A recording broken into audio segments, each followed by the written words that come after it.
Kaixo, tutorial honetan GeoGebra programaren oinarrizko tresna batzuk erabiltzeko prozedura aurkeztuko da. Kasu honetan erabiltzaile maila baxua denez, lehen hezkuntzan aplikatu ahal direnak aurkezten dira soilik.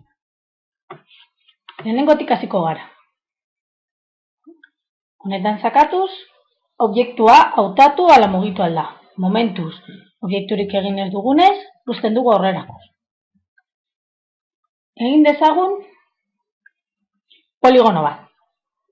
Lehenengoan sakatuz, poligonoa edozein motakoa izango da eta gero nahi dugun adina alde izan ditzake. Ez dira guztiak berdinak izan behar.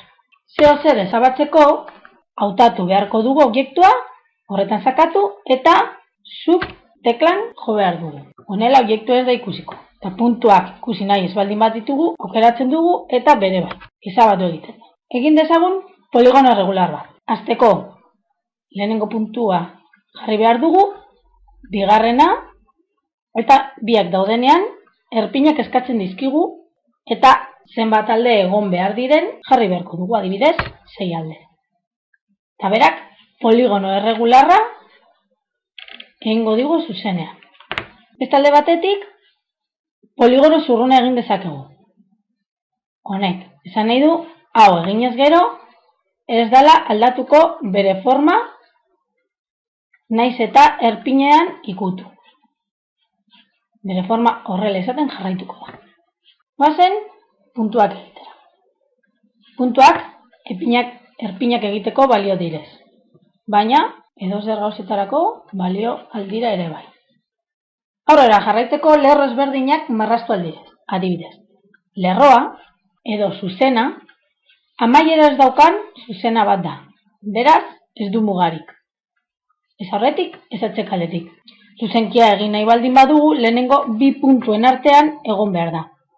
Horrek esan nahi du hasiera eta amaiera daukala. Luzera finko bat jarri nahi baldin badiogu, jarriko dugu lehenengo puntua, eta gero luzera eskatuko digu unitatetan, adibidez, 8. Eta, holako distantzia, aurkezten dugu.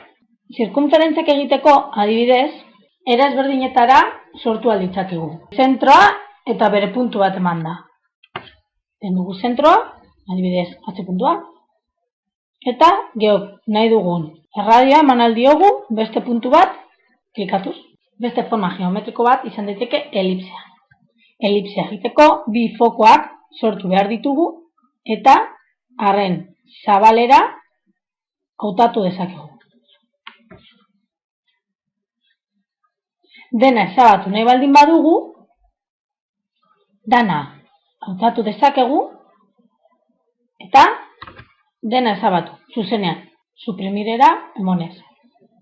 Edozen poligono hartuta, neurtu nahi dugu zenbatekoa den bere angelua. Horretarako, lehenengo zuzenkiaren gainean ikutu, eta bestearen gainean, eta esango digu zenbatekoa izango den haien arteko angelua. Marrazki hau islatu nahi baldin badugu, adibidez simetria lantzeko, zuzen bat hartuko dugu oinarri bezala. Lehenengo klikatu objektuan eta gero zuzena zein dan markatuko da.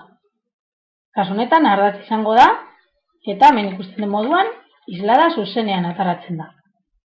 Testuren bat sartu nahi baldin badugu, honetan besterik klikatu ez dugu behar, eta idazten dugu nahi duguna. Adibidez, triangelu.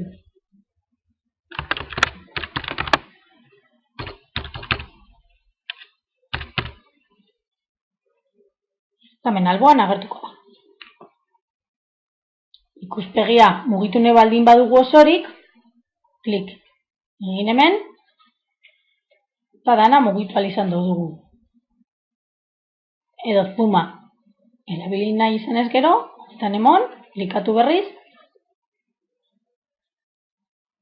edo txikiago du.